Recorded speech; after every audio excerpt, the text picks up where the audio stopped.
السلام علیکم دوستو، میں ہوں سالک مجید۔ آپ دیکھ رہے ہیں جیو پاکستان کی ویڈیوز۔ آج ہے 14 اگست 2025۔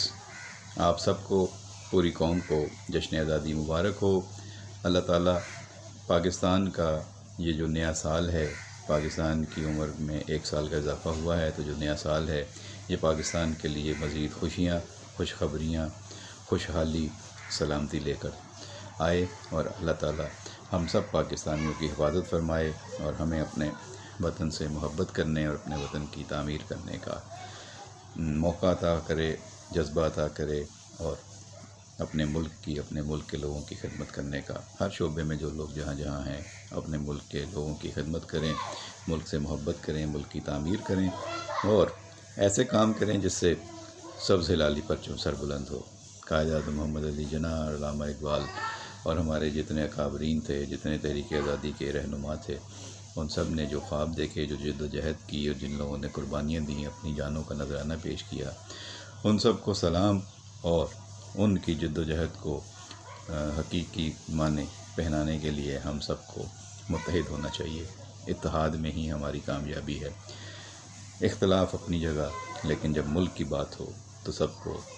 بنیاد المرصوص سیسا پلائی دیوار بن جانا چاہیے۔ کل وزیر اعظم کی تقریر سنی، رات کو بہت اچھا جشن کا اہتمام کیا گیا تھا اسلام آباد میں، اور بہت خوبصورت انداز سے وہاں پہ پریڈ بھی ہوئی۔ وہاں پہ جو ایک گلدستہ تھا پاکستان کی ساری سیاسی قیادت کا، وہ دیکھنے کو ملا۔ حکومتی رہنما سب وہاں موجود تھے اور کابینہ موجود تھی، اور پاکستان کی مسلح افواج نے شاندار انداز میں وہاں پہ پریڈ بھی پیش کی، اور پھر ملی نغموں کی دھن پہ جو رقص ہوئے، جو ہمارے وہاں پہ پرائڈ آف پاکستان ہیروز بیٹھے ہوئے تھے، ان کا تعارف کرایا گیا، تو ان کے بارے میں جان کے بڑی خوشی ہوئی۔ جس طریقے سے ان کو وہاں بلایا گیا تھا، مدعو کیا گیا تھا، بٹھایا گیا، ان کو احترام دیا گیا، عزت دی گئی، اور ان کے بارے میں جس طریقے سے ان کی خدمات کو پیش کیا گیا، اور پھر وہ ساری فلم ایک دم سے سب کے ذہنوں میں ریوائنڈ ہو گئی جب بھارت نے ہم پہ بزدلانہ دشمن کی حیثیت سے حملہ کیا، اپنے ناپاک عزائم کے خاطر وہ چڑھ دوڑا پاکستان پہ، اور وہ یہ بھول بیٹھا کہ آگے سے اسے کیسا جواب ملے گا، اور پھر پاکستان کی ہوئے اور عوام اور پاکستان کی بہادر سپاہ نے جس طریقے سے اس کو جواب دیا، تو بالکل صحیح بات ہے کہ قدم قدم شرمساری تھی ہندوستان کے لیے، بھارت کے لیے، مودی کے لیے، اور تمام انڈیا جو ہے وہ منہ چھپاتا پھر رہا ہے پوری دنیا سے۔ کل میں یہی دیکھ رہا تھا کہ سارے سفیر وہاں مدعو کیے گئے تھے، بیٹھے ہوئے تھے، تو انڈین ہائی کمشنر کس منہ سے وہاں آتے؟ اور ظاہر ہے کہ پوری دنیا کے سامنے انڈیا کا ہی منہ کالا ہو رہا تھا۔ کل ایک مرتبہ پھر بتایا جا رہا تھا کہ کس طریقے سے پاکستان نے ان کے جہاز گرائے، کس طریقے سے پاکستان نے اپنے دشمن پر قابو پایا اور اس کو جو ہے وہ گھٹنے ٹیکنے پر مجبور کیا۔ یہ 4 گھنٹے یا 4 دن کی کہانی نہیں ہے، اب یہ صدیوں یاد رکھی جانے والی شکست ہے جو بھارت کو ہوئی ہے۔ اور کل وزیر اعظم نے اپنی تقریر میں ایٹم بم کے معمار ذوالفقار علی بھٹو سے لے کر تمام سیاسی قائدین کو سلام پیش کیا، ڈاکٹر عبدالقدیر خان سمیت تمام سائنسدانوں کو خراج تحسین پیش کیا، جنہوں نے پاکستان کو ناقابل تصویر قوت بنانے میں اپنا کردار ادا کیا۔ سابق وزیر اعظم نواز شریف، سابق وزیر اعظم بینظیر بھٹو، سابق صدر جنرل ضیاء الحق، اور جتنے بھی لوگ اس سارے ایٹم بم کے اور میزائل ٹیکنالوجی کے معاملات سے جڑے رہے اور انہوں نے اپنے اپنے حصے کا کام کیا، وہ سب قابل تعریف ہیں اور تاریخ میں ہمیشہ یاد رکھے جائیں گے۔ وزیر اعظم کی تقریر اس حوالے سے بھی اہم تھی کہ انہوں نے ایک مرتبہ پھر اختلافات کو سائڈ پہ کر کے قومی اتحاد کی بات کی ہے، سب کو ایک میثاق خوشحالی پاکستان کی طرف، استحکام پاکستان کی طرف مدعو کیا ہے، دعوت دی ہے۔ یہ اچھی بات ہے۔ وزیر اعظم کا یہ فرض ہے کہ پوری قوم کو جوڑیں، اس کے لیے کوشش کریں، اکٹھا کریں سب کو، اور پورے ملک کے وزیر اعظم کی حیثیت سے سب کی ترقی اور خوشحالی اور سلامتی اور استحکام پاکستان کے لیے ان پر ذمہ داری عائد ہوتی ہے۔ اور کل ان کی تقریر بہت ذمہ دارانہ تھی، مدبرانہ تھی، بہت اچھے انداز میں انہوں نے ساری باتوں کا احاطہ بھی کیا۔ انہوں نے field marshal general Asim Munir کی تعریف بھی کی، جن کی سربراہی میں پاکستان نے یہ اتنا بڑا معرکہ حق کامیابی سے سر کیا، اور پاکستان نے دشمن کو گھٹنے ٹیکنے پر مجبور کیا۔ دنیا بھر میں پاکستان کی پذیرائی ہوئی ہے، وزیر اعظم شہباز شریف کی تقریر میں 2 مرتبہ امریکی صدر ڈونلڈ ٹرمپ کا ذکر سن کر بھی خوشی ہوئی کہ انہوں نے امریکی صدر کی اور ان کی ٹیم کی ان کاوشوں کو بھی سراہا جو انہوں نے انڈیا کی پاکستان کے خلاف شروع کی جانے والی جنگ کو روکنے اور اس کو ختم کرنے کے سلسلے میں انہوں نے جو اپنا کردار ادا کیا،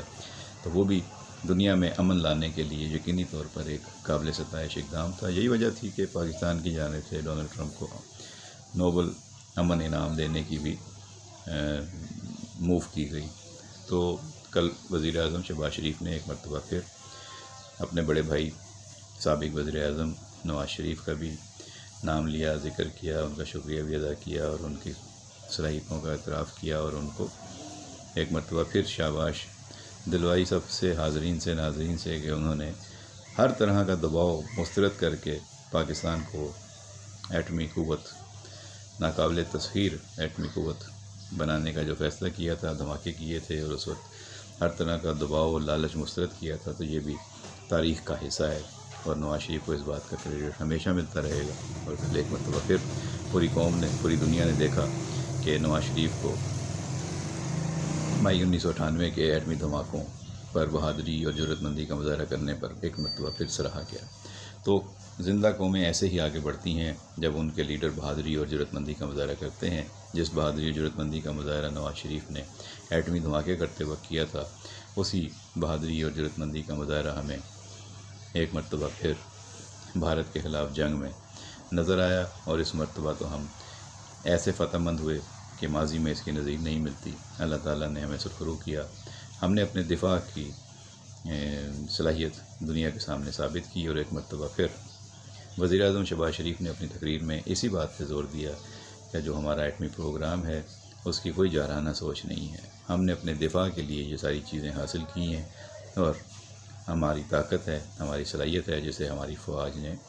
افواج پاکستان نے اس جنگ میں ثابت کیا ہے۔ تو کل بہت خوشی ہوئی دیکھ کر، بہت دیدنی منظر تھا، ہر چہرے پہ خوشی تھی، اطمینان تھا، کیونکہ اب پاکستان یقینی طور پر معاشی استحکام کی طرف تیزی سے آگے بڑھ رہا ہے۔ اس شاہراہ پر پاکستان بہت پیچھے رہ گیا تھا دوسرے ملکوں سے، لیکن اب یہ حکومت جس میں پیپلز پارٹی، جس میں نون لیگ، جس میں سیاسی قائدین اور اسٹیبلشمنٹ، جس میں سیاسی اور عسکری قیادت ہاتھ سے ہاتھ ملا کر، شانہ بشانہ ہو کر ملک کی ترقی اور استحکام کے لیے کام کر رہی ہے، اور معاشی استحکام جو ہے وہ نظر آ رہا ہے۔ کل وزیر اعظم نے وہ اشاریے گنوائے، کچھ انہوں نے اشارے دیے کہ کس طریقے سے پاکستان کی تباہ حال معیشت کو، خستہ حال معیشت کو بہتر کرنے کے لیے ان کے کندھوں پر ذمہ داری آئی تھی۔ انہوں نے اپنے دوستوں اور اتحادیوں کے ساتھ مل کر یہ حکومت سنبھالی اور پاکستان کو خستہ حال معیشت کی دلدل سے نکالنے کا انہوں نے بیڑا اٹھایا، اور آپ دیکھ لیں انہوں نے بتایا کہ بینکوں کا انٹرسٹ 21% سے تقریباً آدھا ہو کے 11% پہ آ چکا ہے۔ حکومت یقینی طور پہ کوشش کر رہی ہے، تاجر صنعت کار برادری کی بڑی شدید خواہش ہے اور ان کا مطالبہ ہے کہ اس کو سنگل ڈیجٹ میں جلد از جلد لے کر جایا جائے۔ تو جتنا بینک انٹرسٹ نیچے جائے گا اتنا ہی پاکستان میں لوگ بینکوں میں پیسے رکھ کر اس کا منافع کمانے کے بجائے کاروبار میں لگائیں گے، اور پاکستان کی معاشی سرگرمیوں میں مزید اضافہ ہوگا، اور اس طریقے سے روزگار کے نئے مواقع پیدا ہوں گے۔ پاکستان کی اسٹاک آج جس تاریخی بلندی پر ہے، یہ اس حکومت کی پالیسیوں پر، اس کے اقدامات پر، ہمارے سرمایہ کاروں پہ، نہ صرف ملکی سرمایہ کاروں بلکہ غیر ملکی سرمایہ کاروں کے اعتماد کا بھرپور ثبوت ہے، منہ بولتا ثبوت ہے، مظہر ہے، اور اس سے کوئی انکار نہیں کر سکتا کہ پاکستان کی اسٹاک ایکسچینج نے جس طرح بہترین انداز سے پرفارم کیا ہے، یہ حکومت کی بہترین پالیسیوں کی عکاسی کرتا ہے۔ دنیا بھر کی اسٹاکس ہی دیکھی جاتی ہیں اور وہاں کے لوگ جو ہیں وہ اپنے اسٹاکس کی پرفارمنس دیکھتے ہیں، اور پاکستان نے اس میں بہت تیزی سے کامیابیاں حاصل کی ہیں۔ کرپٹو کرنسی میں پاکستان بہت آگے بڑھ رہا ہے۔ پاکستان کے زر مبادلہ کے ذخائر اوورسیز پاکستانیوں نے جو پاکستان میں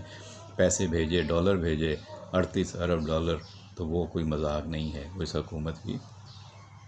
کارکردگی پر، اس کے اقدامات پر اطمینان کا اظہار ہے، اعتماد کا اظہار ہے، اور اس حکومت پہ بھروسہ اور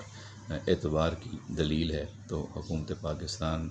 کا اس بات پہ اطمینان بجا طور پر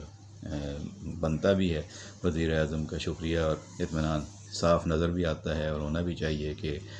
ایک طرف وہ لوگ تھے جو کہہ رہے تھے کہ پاکستان میں اس حکومت کو مت استحکام دیں، اس کو ڈالر مت بھیجیں، اس کو IMF قرضہ مت دے،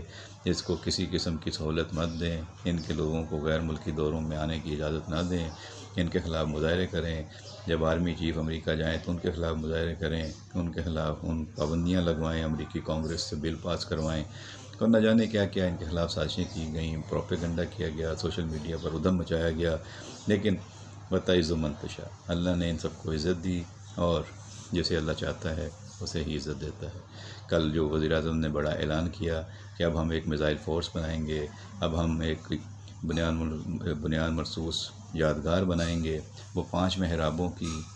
یادگار ہوگی جو اسلام کے 5 ارکان کی نشاندہی کرے گی، عکاسی کرے گی۔ یہ سن کر بھی خوشی ہوئی کہ پاکستان ایک اور اچھا کام کرنے جا رہا ہے، اور ایک نئی فورس بھی بنے گی جو پاکستان کی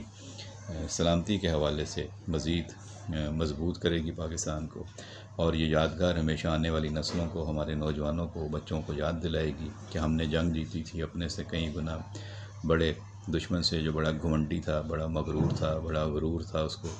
اور وہ اپنی تعداد اور اپنی جنگی